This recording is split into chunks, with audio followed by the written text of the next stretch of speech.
Charlotte Church, a fantastic singer-songwriter, actress and TV presenter, who's eager to take part in what will hopefully be a lively discussion. This session is in partnership with the Arts Council for Wales, and I hope that you all thoroughly enjoy. I'd now like to hand over to Phil George.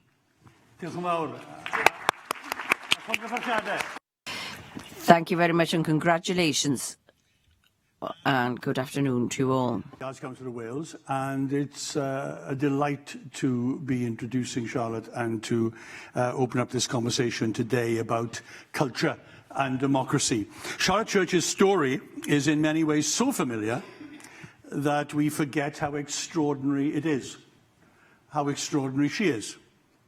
Her journey as a singer alone has been remarkable. From child angel to crazy pop chick to indie experimenter. But she's also been a successful entertainment presenter on Channel 4, an actor, a Guardian columnist, and a presenter of documentaries on subjects like mental health and homelessness. And perhaps most interestingly, at this festival of events looking to the future of our society and democracy in Wales, she's been right at the heart of public debate. Her experience of press intrusion and distortion led to her involvement in the Leveson inquiry. She has campaigned against austerity policies and on climate change. She has hosted pub debates to rekindle face-to-face argument. So there's no threat to her in this session today. And then there's her views on the arts. At the Arts Council, we share Charlotte's vision of a society where artistic experience is central, not a bit of icing on the cake, for all, and not just for a privileged minority, where creativity builds well-being, social cohesion, and economic resilience. We see it as belonging at the heart of our health and education services. And we're working to mainstream the arts and artists in those very places. So it's a delight to have the opportunity to talk about these things with Charlotte. She's always been gutsy, not, as she says, a natural diplomat, unafraid of controversy. And I don't expect anything different today. Welcome, Charlotte. Thank you, Phil. Charlotte, people say always that talent is everywhere, but that opportunity and access are not. Let's talk about your entry point into the performing arts as a child. How did that opportunity open up for you? So, I mean, in a way, it was embedded in the culture of my family because we're all singers. I had lots of cabaret singers in my family, my Auntie Caroline, my cousin Linda, loads of them. So they'd go round on the weekends doing the work in men's pubs and clubs all over the valleys and in Cardiff and the Vale. So it was part of the fabric of our family. So whenever we had a family party, we'd never hire a DJ because everybody just sang. Yeah, so I think it was sort of embedded into my family life how important singing was. And as soon as I, started to be able to squawk a few notes, everybody was like, she can do it as well! But there was this mix as well, because it wasn't just the clubs and the pubs and the cabaret singing, but you were in church as well, because there's a Catholic side of the family. So, yeah, there's a Catholic side of the family, but that wasn't super musical, to be fair. It was, it was quite dreary. But lots of performance going on. No, not really. Okay. Not in the church that we went to. Yeah. So yeah, I think it was that. But I mean, obviously, my break came as a complete fluke, really. I mean, I got a scholarship to the Cathedral School as a girl chorister, and that taught me a lot about music and singing and choral music. And that was amazing, but I didn't fit in there at all. I was from a really working class family, and I got bullied a lot for being poor. We had a car, a really clapped out old Fiesta called Betsy, and none of the doors opened from the inside. So every morning I'd have to climb out of the boot to let my mother out of the door. So I got absolutely slayed for that. Yeah, so, and it was because the Cathedral School had longer holidays that there was this Talented Kids phone in on this morning. And I phoned into that and sang Pia Jesu over the phone. Yeah. And sort of lots of stuff Everything came from that. Yeah, it just sort of fell into place from that then. And I had a record deal when I was 12, and it was a complete whirlwind then for the next, well, 20 years. You survived it pretty well. Yeah, sort of. I got some scars. A few bruises on the way. But it all makes you more resilient, doesn't it? Yeah, that's right.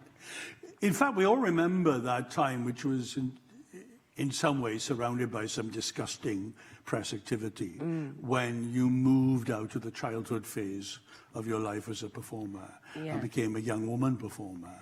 And you've talked a lot about that kind of distorting sexualization and the pressures on you. But also, you were exploring new kinds of musical expression, or at least new to us in the public. You were probably always involved with it. But we had you with this fluting, lovely, high soprano sound, and now suddenly you were this kind of crazy chick singing quite raunchy pop music. Yeah. Where was your creativity in that? Were you in there, or was that mainly production? I was in there. I started to... I mean, obviously, so when I was a kid, they were all covers that I did. However, I was really heavily involved in the arrangement and orchestration of stuff. And even though it wasn't my own original material, it was a very creative environment to be in. I was going and singing and recording with orchestras all over the world. I got to work with James Horner on A Beautiful Mind soundtracks, recording in a soundstage in LA with 120 strong orchestra. So I got to do all sorts of incredible things. I had some amazing opportunities afforded to me. And then when I started writing when I was like 16, and I suppose my change was really just about, I just wanted to feel relevant to my peers. I felt really isolated, and I was being sold as this sort of angelic child, of which I definitely wasn't anymore. And so had a serious rebellion against that. So I went and I worked with all sorts of different songwriters, in America, in Atlanta and Nashville and LA, and also in the UK, and then when I had it, you know, some of the songs, I listen back to it now and I'm like, oh God, it's dreadful. But it was my first try, my first attempt, and yeah. And then when I brought it back to the label were like, it's all right, you know, but we'll slap a few hits on it and then it'll be fine. And I was crestfallen. Yeah. I was absolutely heartbroken that my first attempt at, you know, really creating something that was more of me was like, it's all right, but we'll just, you know, slap a couple of these things on there. So Crazy Chick and Call My Name and the singles and stuff had nothing to do with me at all. Right. That was just a complete vehicle. That's the machine. That's the machine. That's the sausage factory. And I just went along with it because I didn't feel like I had very much autonomy or power within that, and you know, there was market forces at stake. Of course. And you know, I'd made the record company a lot of money in the past, and so you get sort of caught up in all of that stuff.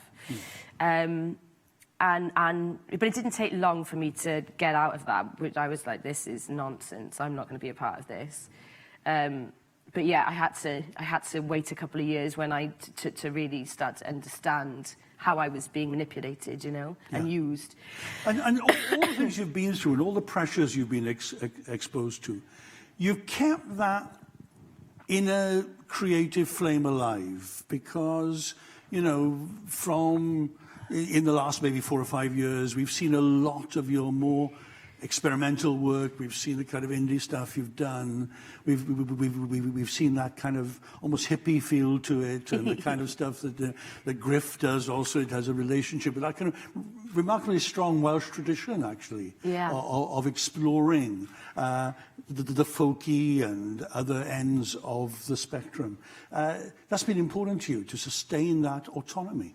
Well, I think that as soon as I sort of got myself free of the system, I was much freer to explore, and the people, and obviously the people who you meet around that time really influence you. And I met my husband around that time, and he just had an encyclopedic knowledge of music, and so then I started listening to all sorts of different music because I'd been quite narrow before then. I'd listened to sort of popular opera and classical stuff and R&B, hard, R&B constantly. Yeah. And so it just sort of broadened my horizons. And then, and then I started working with local musicians and songwriters, and it wasn't necessarily about going to work with these fancy producers in different places all over the world. It was like, okay, no, there's talent here. Let's experiment, really. Let's throw all the rules out of the window. And then it was such a wonderful process of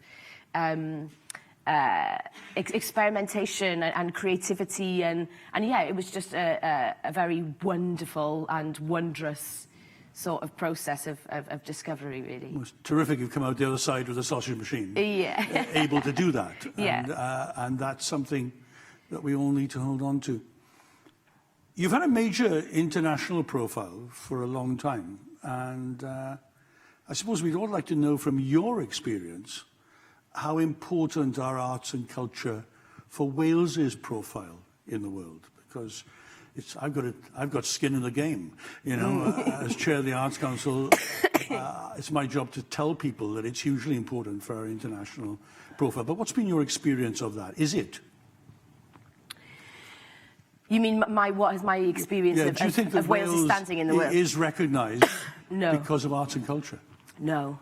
I think it's in my experience, and this is, a while ago, Yeah. but, for instance, when I did George Bush's inauguration, he asked me what state Wales was in, so Yeah. he didn't, and that's more about his intellect probably than anything else, but... everywhere I went, Wales just wasn't known. Everybody knows Scotland and Ireland and England, but Wales just wasn't very known. And I think there's so much that we could sell ourselves on. This whole idea of Wales as the land of song is ancient and deep, and it's really at the core of us. And I don't think we lean on that enough. If Ireland had that tenet, oh my gosh, the whole world would know about it. They'd do it brilliantly. Because they've got a big diaspora, because their population was spread. Of course. Yeah. But I think Festival of Voice did a really good job of sort of starting to rekindle these ideas of Wales as this land of song, but also to hear international voices. So to make it much more of an open forum for all sorts of different voices to be heard and different styles of music. But I think this idea of Wales as the land of song is really, really powerful. And in a way, it's almost like we shy away from it because it's not cool. Or it feels conservative and hidebound. But I think that's starting to change because well-being is such a buzzword, and that's what so many people are talking about, well-being and creativity. And I think this idea of the land of song can really sit beautifully within that. People finding their voice. Absolutely, but I think that finding our voice as a nation, what is our soul? What do we want to say? What have we got to say? We've got so much to say, but we don't have the conversations, the big public conversations. I think we're starting to more and more now, and this is what these sorts of GWLAD is about. But I think we need to decide as a nation what we want to say to the world and who we want to be. And I think we have the opportunity, because we're such a small nation, we can test bed some really wonderful things that are, all wrapped up in ideas of raising everybody up and how we live, having well-being and creativity weaved through the entirety of society, living in a much more sustainable fashion. I think I think that this is what's going to happen across the world anyway, and it's going to happen really, really quickly. And I think if Wales can be a first adapter of those sorts of ideas, like things with I always get this name wrong, the Wellbeing of Future Generations Act. You know, the first type of legislation, which is such a groundbreaking piece of legislation. It is a groundbreaking piece of legislation, exactly. But that's the point. Like, don't just pay it lip service. This isn't about just going, oh look, we've got this amazing piece of legislation, but actually nothing ever goes through those processes that it should. So I think that we're really at a tipping point, like the rest of the world, to really start to question why, to really start to get deeper and deeper and question why things are the way they are and how do we want it to be, because we have got this opportunity, we've got technology, you know, and also in Wales, because we've been lacking in so much in terms of funds and infrastructure, in a way, in the future, that might play to our strengths. Because actually, all of this technology and stuff which is being developed now, we can start to put those things in, whereas, you know, places and cities which are already really well established are going to have to retrofit lots of this stuff. So a small nation can be light on its feet, can be a crucible, a modelling of change. Absolutely, but also I think because, you know, again, things like our poverty rates are so high, there are a lot of complicated issues in Wales. And it's crushing. Exactly, but I think in a way, you know, when your chips are down, and for a long time Wales, our chips are down, do you know what I mean? Our chips are on the ground. Yeah. Totally, but I think there is an opportunity to really lift everybody up here. I want to come back to that poverty issue afterwards. Let's carry on with that theme of the arts in the centre of everyday life. You talked about it in relation to well-being and education. In everybody's minds in the room will be your interest in creative learning, because it's been all over the press. Now, as you know, we are running a major 5-year programme with the Welsh Government. And if people don't know about it, then it's a crying shame. It's called Creative Learning Through the Arts. And the OECD says it's world leading. We get visited, you know, at schools in the Rhondda and in Cardiff West by the Lego Foundation, because we're seen as leading the world in creative learning through the arts. In 577 Welsh schools, artists have been working in maths, science, languages, history, geography to open up new ways of learning. And it's transformative, and it changes achievement in literacy and numeracy as well. So creative learning is something the Arts Council is completely committed to in partnership with the Welsh Government. Now, Charlotte has got a really strong vision for creativity in learning, and that's why you want to set up this school. Now, today, I don't want to get into planning inquiries and problems with neighbours. It's a snowfest. But let's talk about creativity in learning and what your vision of that is. So the school that I'm trying to set up, the Awen Project, hopes to be a charity that helps to set up schools. So the first thing that we're going to do is set up a school. And the ideas, it'll be free to attend, creative and democratic. There are sort of 3 central principles. And, well, there's 4 actually, because it's all about co-creation and co-construction. So I think a lot... I mean, we've got the new Successful Futures curriculum coming in, which is wonderful, and Wales is really looking very progressive in terms of education. But I would argue that what tends to happen with this idea of creativity, which is such a buzzword, you know, it's all over industry, it's what everybody wants in the workforce, it's in education, it's everywhere. But I think we tend to tag it on at the end like it's some sort of, oh, let's learn about this and then we'll draw a picture. You know, and a lot of the time it's within the realms of the arts, where creativity, I think we need to start redefining what creativity actually is, because when you think about it on a moment-by-moment basis, you are literally creating everything that's happening around you. You are improvising the words that you're saying. That is an act of creation. Everything that we do, really, if you start to really boil it down. And so I think that creativity should be embedded in every process that we have. So for us and the kids who are building this school, we allow them to be a part of all of the processes.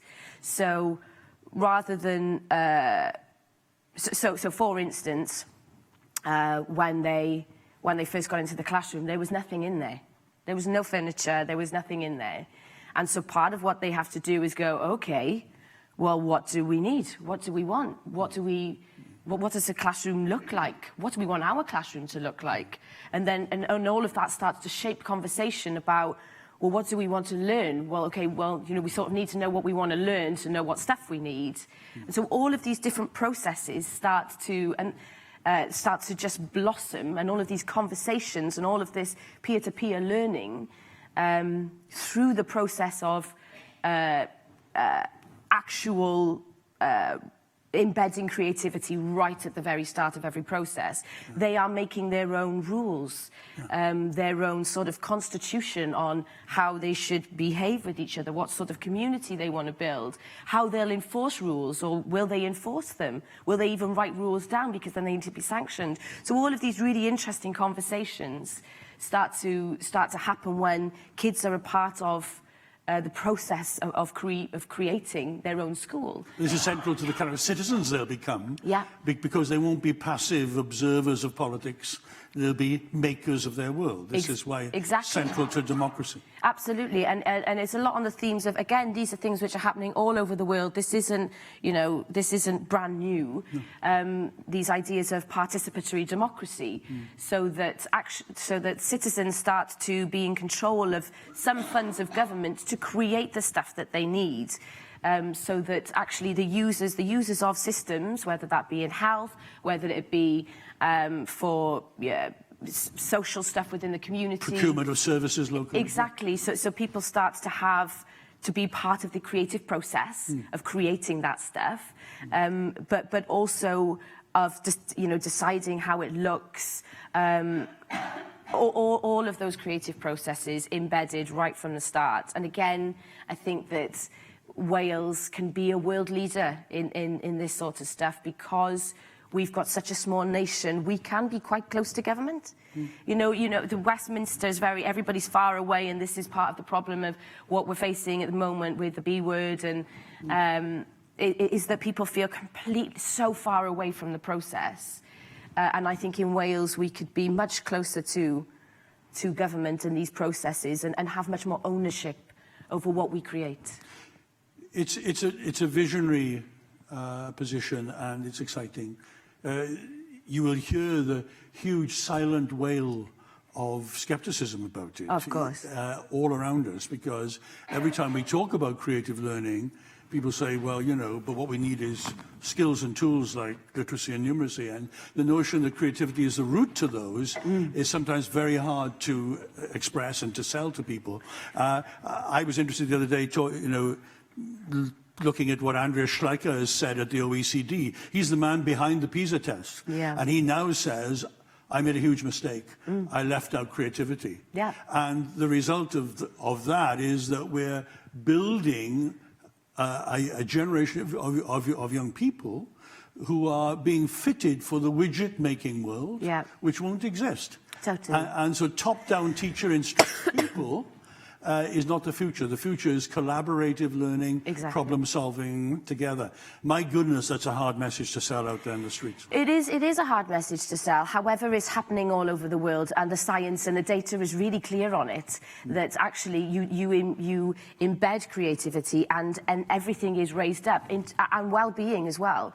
Because arts and creativity has a huge impact on people's mental health and well-being. When people's mental health and well-being is better, then they tend to be able to function properly and therefore do maths and English. And learn. Yeah, if you're ridden with anxiety and feeling depressed as a teenager, and we've got a mental health epidemic in this country amongst our young people, then you're not going to want to work. Yeah. And anyway, the most exciting creative learning experiments have incorporated attention to certain skills, haven't they? Yeah. They make sure you construct a challenge sometimes that encourages people to develop certain skills, and they will anyway if they're problem solving. Yeah, exactly. So I think all of that comes along and follows within. And I'm not saying you don't do it to the detriment of course, we want everybody to be literate and numerate and you know, have a base knowledge of science. This isn't just about developing soft skills. Of course, it has to come with the knowledge base as well, and you keep building your knowledge base as you build your skills. But, you know, we do know from the world of work that you know, automation is going to change everything. We're not quite sure how, but all of the human skills, creativity being probably the most human thing, are going to be absolutely essential to people's ability to get work. But also, I think another tenet of creativity, which is completely essential, is that people can't be creative unless they feel that they have a voice. So first of all, they need to feel like, and for people to have a voice, they need to feel listened to. To being heard. To being heard. So the more people are heard, and the more we all really, as a society, truly learn to listen to what people are saying, then the more people feel heard, and then the more they actually have a voice, and then the more they can be creative with that voice. And democracy has a big part to play in that. And these days, as we all know, that hearing is often done in an echo chamber of biased confirmation. So I talk to the people, or I'm heard by the people who agree with me. Yeah. And you're always interested, hence the pub debate idea, in trying to open up real face-to-face dialogue again. That's quite hard, because one of the things that strikes me about, you know, I think of the communities I come from. I'm a Valleys boy, and the world I came from had lots of local institutions that hosted that process. Yeah. There were unions that developed education and ideas about society. There were institutes, Workmen Institute, Workers' Education Association. There were churches and chapels that sometimes were places not of repression and dogma, but of argument and debate. And we've lost those in large measure. How do we recreate that civic dialogue again? I mean, I started this idea of pub politics, and the idea was that you know, it's sort of off the back of, you know, people are tired of experts, and which is a ridiculous thing to say. However, there is an element of truth to it, and so yeah, it was about taking it back into the places where people go, where people are, where they're having fun, and making it something that's that's really fun, and that is for normal people to debate and discuss, and start to hone their skills in that, start to get good at it, you know, rather than just watching it on Question Time or watching it in the political sphere, because it's not really in the political sphere. Like, I cannot stand watching the stuff in Westminster. I mean, I do watch it, but it drives me up the wall, because it's not a conversation, their way in which of speaking. Nobody answers any questions, and it's just not real. It's got so far away from, you know, practical, purposeful dialogue on how we implement change and how we make things better, that I think that the only way for it to happen now is for the people to do it. And not in a revolutionary sort of way, in a sort of fourth industrial revolution sort of way. An active citizen way. So there's a really interesting economist called Jeremy Rifkin, and he talks about how we're going to save the world, and it's all about collaboration and networks of partnerships between people having a much more active part in their communities. And the thing is that this sort of these sorts of changes benefit us on so many levels. You know, in terms of social isolation, which is becoming a problem because of social media, but social isolation of the elderly as well. Loneliness. Exactly, loneliness. All of these issues, as soon as we start to reform these communities, which are through things like participatory democracy, where you give people meaning and purpose, because it's not like you know, the world is fixed and there's not a great deal to do. Oh, well, the robots are coming, automation's coming, so nobody's going to be able to find any meaning and purpose because all the problems in the world are fixed. It's fine. You know, there's a lot to sort out. And there are a lot of people out there who don't have meaning and purpose.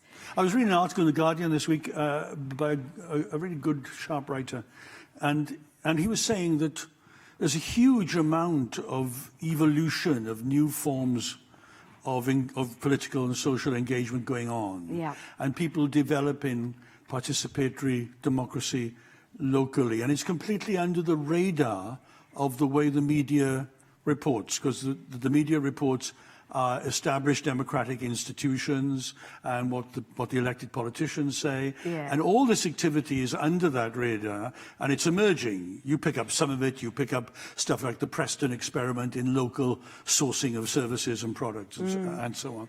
But there's a lot going on and emerging which is not being captured. And I suppose the challenge is to all our major institutions. When I came into post as chair of the Arts Council, I said, we've got to become more visible, more porous, more transparent. We've got to be out there working with people in communities and more open to their critique and in dialogue with them.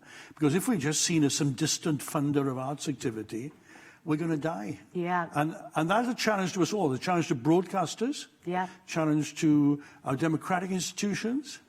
And yet those institutions have strength as well. Because there are systems behind them which have been proven over time and which are democratically ensured. So how do we stop getting into a mess with all this participatory stuff? I think that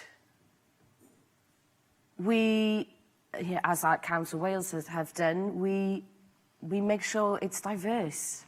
We make sure that we're asking everybody. There's this idea called deep democracy, which isn't that, you know, everybody has a voice and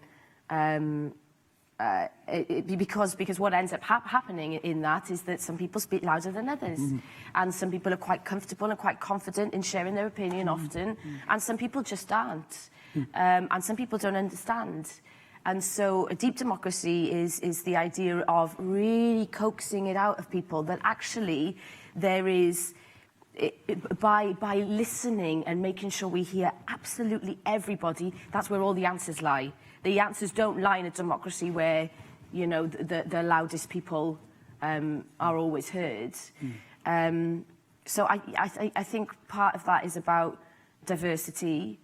And yes, of course, within our public institutions, there is still so much value and strength.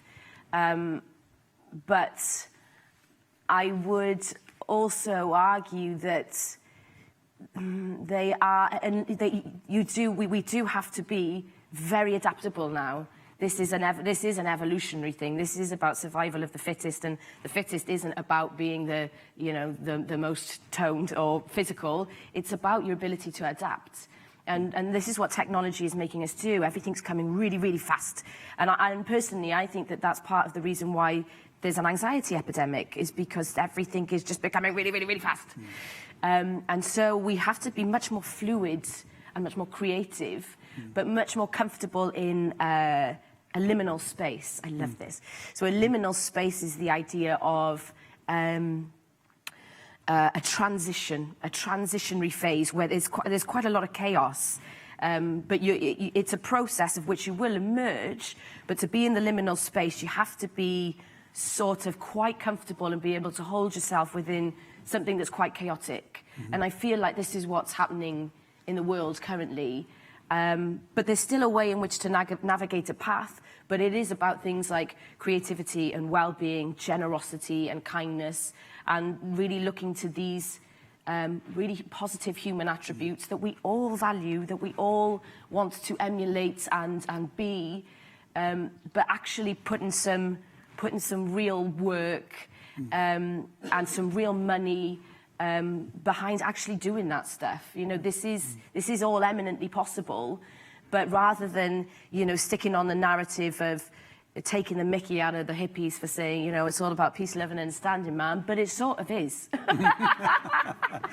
So you're going to re-establish their reputation. Absolutely. The sharp end of all this is, we should come back to, because you mentioned it very honestly, is poverty. And we are one of the poorest countries in Western Europe. We have some of the poorest electoral wards in the whole of Western Europe. And we have heartbreaking, crushing experiences of poverty. And we have a population in the post-industrial areas who have seen massive hemorrhaging of jobs. Yeah. A place like Ebbw Vale and Blaenau Gwent, end of the 60s, what we got, 11,000 jobs in steel and tin, 5,000 in coal, gone, all gone. No volume replacement. What's the way we can anchor creativity and inclusion in the traditional forms of work value that people had? I mean, people are talking about a universal wage and stuff like that to help people get by, but how do we create a sense of social connection if there's no work? Again, I think the participatory democracy has got a place in that as well. It's about giving, it's about giving people meaning and purpose. If they feel that there is a point to what they're doing, then it just starts to raise everybody up. You're part of a community, you're part of a bigger picture, there's a communal goal, you're supported within that by other people. It's, it's important to everybody that you're doing well in order for you to play your part in whatever process it is that you're trying to achieve. In terms of the idea of green energy and some sort of Green New Deal. The new green economy. Yeah. Exactly. Wales could have a huge part in that, in terms of the power we could create. We've got a huge amount of wind power. I think in Wales, it's like we're like the second most windy place. and not just hot air in the string. The second most windy place in Europe. So there's we've got loads of water. Which is going to become really important in the next couple of decades.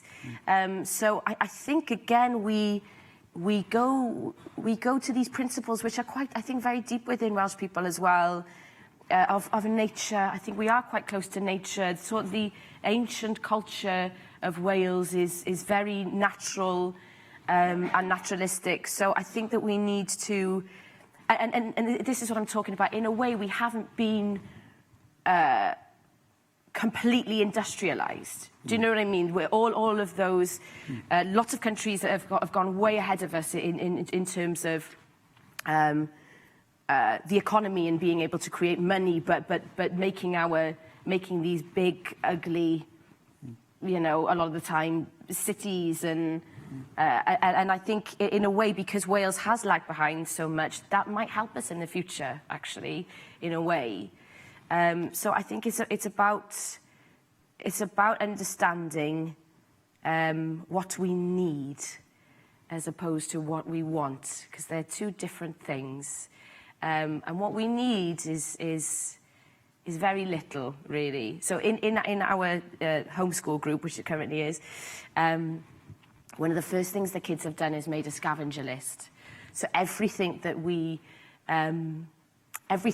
resource, all the resources we need, go through this scavenger list. So it's, can we make it? Can we mend it? Can we forage it? Can we grow it? Can we borrow it? Can we get it from family? Can we get it from charity shops? And then if we have to buy it, okay, how do we ethically source it? Let's look at each company and which companies are more ethical or align with our own values, ending all the way with Amazon. Yeah. But I think that we should start, and in a way, this is about embedding creativity in the process. If we are thinking as a nation, all right, what do we want to be? And what do we need in order to be that? And let's be really smart with the little amount of resources that we have. Let's really use what we have and look at our strengths.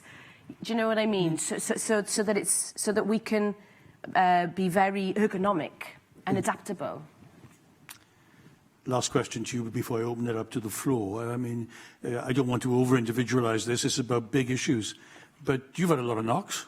Yeah. And you've seen the worst that press and celebrity culture can do to people. Listening to you, you have extraordinary buoyancy and hopefulness. Yeah. What's kept that alive? People. I think that I've got a slightly skewed view of the world because people are really lovely to me. I mean, and the press weren't, and I was a bit of a douchebag when I was a teenager, so people weren't so nice to me then, and I wasn't so nice, to be honest. But, yeah, people, and Welsh people a lot, because I've lived in Wales all my life, so whenever I'm out and about, people are so lovely to me that, yeah, I just have a real love of humanity. I think humans are wonderful. Small humans are my favourite. I think children are incredible in their optimism and their perception of things, of the world. But that's why I think I've remained positive and optimistic, and that I haven't completely malfunctioned. I mean, it is in part as well due to my family, who are amazing and mental and hard, and they've made me really resilient because of the experiences we've had together. But I think I've just got a real, it sounds super cheesy, but I just got a real love for humanity, and I really think that we're worth saving. And I really find it sort of, in some ways, personally upsetting that people are hurting so much. People are struggling so much when, you know, there's so many ways to see the wonder in the world and feel the connection with other people. We know the cures, and we know the things to do to make people feel better. We just need to implement them. Thank you very much. I'm going to open this to the floor now, and please ask questions in the language of your choice. We have translation facilities here. So, yn hapus clywed cwestiynau. So we're happy to hear questions in Welsh. I'm sure there are many interesting ones I haven't asked. I can see Justin Lewis there who wants to ask you a question.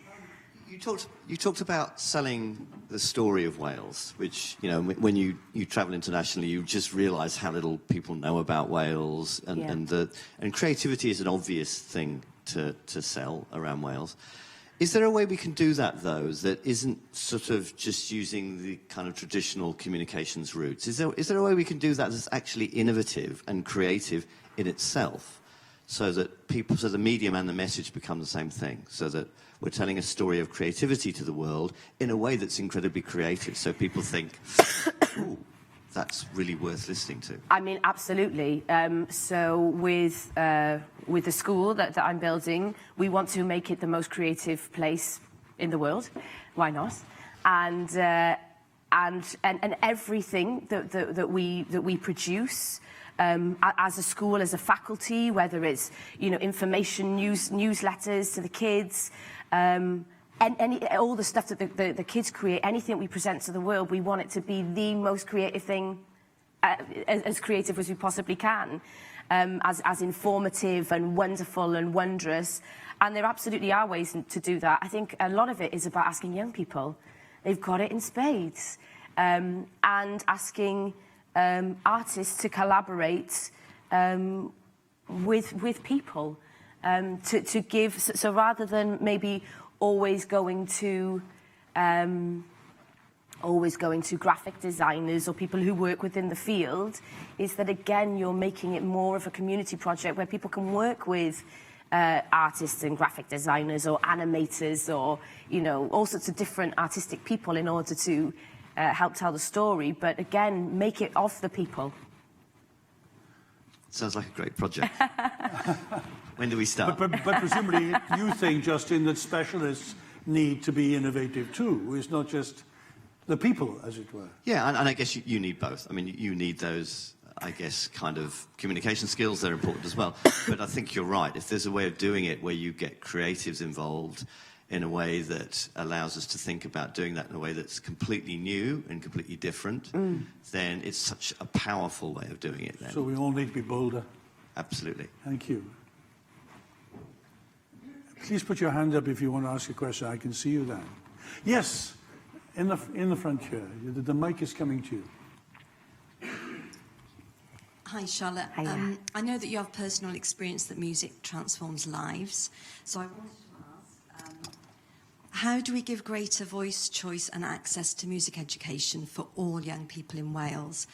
And in particular, what can young people and their families do? I think the way that you do it is you make it relevant. So again, rather than it being about what adults think children should learn in music, so whether it's, you know, old folk songs or, you know, this song from a musical which is horrifically uncool, you need to make it relevant. You need to embed the relevancy to the children. So if they want to do an Ariana Grande song, there's no reason why you can't have other musicians and people coming in who can make that into an incredible 5-part harmony, which, you know, you can arrange for a band, but you are making it really relevant to them and to inspire them to want to be a part of it. Because actually, music is absolutely essential, I think, for survival. I think it's really, I think we've forgotten as a species how central that is to our experience and our well-being and our happiness. And yes, I think it does have transformative powers, but it's also quite difficult. You know, to learn an instrument, it's quite hard. You need to be patient. It's longitudinal. It's not, you know, but also with music, I think is the only topic that covers all of the areas of learning at once. So you've got like visual and kinesthetic and all of the different areas of learning. Music is the only thing that hits all of them. So if we increase music in schools, generally all of the other maths, English, science, everything else goes up because it's really good for the brain. So I think that we have to, as adults, work harder on how creative we are in terms of making it relevant for them. So first of all, it's to notice. Well, it's to ask. It's to ask and then truly listen to them about what they want to do, what music they love, what's in, you know, what they feel comfortable being a part of. Because especially with singing, it's difficult, especially for boys. They're like, oh God, so cool. But you know, you make it a Skepta song, which then you can arrange, and you know, you've got some of the boys beatboxing possibly, and all of a sudden they're starting the process. And it's that huge diversity point that you made, which is absolutely central to what we're trying to fund in the country, where we are determined to break into communities that are not being reached by the arts at present in sufficient amounts, and to open up opportunities. And that diversity of expression is going to be crucial. But I think I love your point about patience, because along with that huge sense of invitation and co-creation, we do have to expect things of people. We have to say, if you're going to get good at this, it's going to take some work. Because you did learn that at that cathedral school. Yeah. You were badly treated by a lot of your peers, but you learned discipline. Yeah. I don't mean that kind of discipline. I think I learned discipline from the world of work. Like, you know, I was working hard from 12, and that's sort of where I became quite disciplined and you know, and I wanted to do well. Like, I really wanted to perform well in the places where I was, so I'd really work hard at it. But also, again, because the level that I was allowed, that I was afforded, the sort of level of expertise that I was entering, I was working with masters, you know, composers and musicians, and so I think all of the one of the things that we're really trying to do again within the school, and I think is really important in education, is these real world outcomes that often, and if we expect this new curriculum to work, we need to not have it so much in an artificial environment. So, for instance, my daughter last year in year 6, you know, one of the exercises was write to a Victorian factory owner about the living and working conditions, and it's like, well, what's the point? Do you know what I mean? And I think kids see through that very quickly. rather than, you know, okay, well, let's research Nike. You know, let's have a look at, you know, some of these modern oppressive factory conditions, which essentially have child slaves, and start a petition or write to, you know, do some research to find out who these people are and then try and change it. Sorry, I've gone way off topic. No, it all comes from education. So any more questions? Any more questions? Yes, there's a couple at the back. One there and one there. Hi, Charlotte. Hiya. How can we get the creative sector in Wales to communicate the urgency of this climate crisis effectively and fast that contends with corporate marketing? I was speaking to a couple of people yesterday who are from the Cambridge Conservation Institute, and they, along with the Smithsonian in Washington since 2017, have had this Earth Optimism Day. So what we tend to find is that lots of messages about climate change are embedded with fear. And you know, and it's sort of, in a way, it's sort of necessary, and you know, people are feeling like this is very urgent, and you know, this stuff needs to be done now. However, we know cognitively that when you do that to people, they sort of switch off and become a bit apathetic about it. So I think we need to start implementing what we know about the brain and neuroscience and cognition and how people work, and start, you know, using that information, as politicians do with all this data gathering and whatnot, to be able to put forth these really important messages of, you know, here's what we need to do, here's how we do it, this is how you get involved. It needs to be a lot more, this is going to be great fun. You know, let's save the world, guys, rather than, we've got to save the world, it's burning! You know, it's got to be like, oh, a challenge. Challenge Annika. Let's go. Save the world. Yeah, and I think creatives have a big part to play in that. And we can use all of the formats available to us. But yeah, I think we just need to slightly change the messaging. There's a really interesting area of thinking now about playfulness, isn't there? And the danger of losing playfulness from our human interactions is what we've just been hearing about. One last question, because we're running out of time. Hi, I'm a secondary school art teacher in Cardiff, and the thing that I find really difficult is seeing kids come through from year 6 into year 7 in secondary school, and seeing them kind of say that they're not creative because they've been told that they're not creative.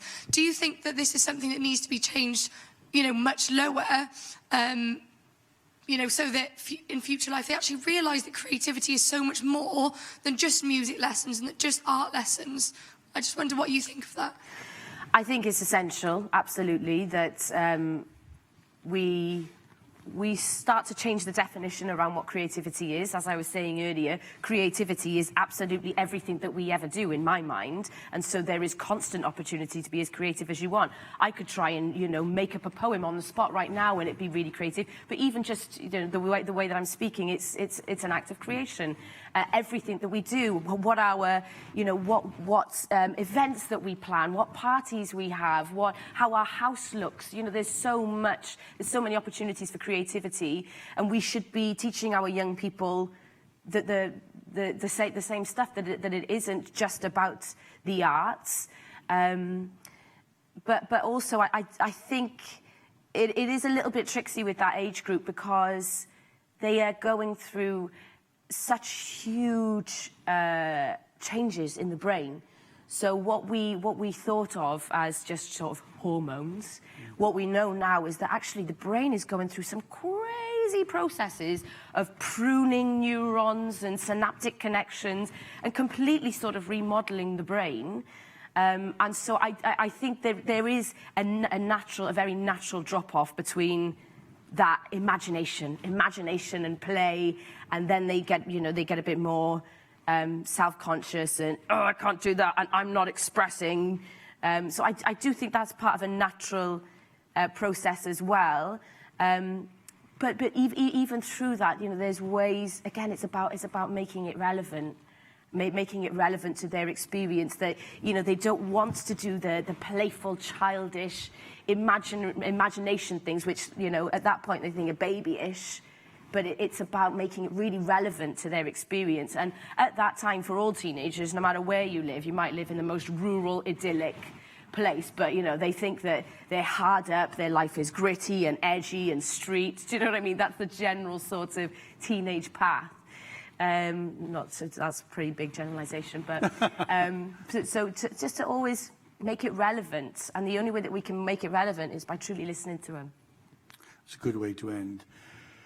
Brothers and sisters.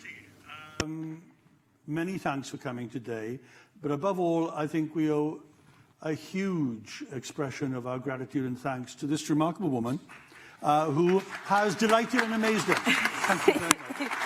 Yeah.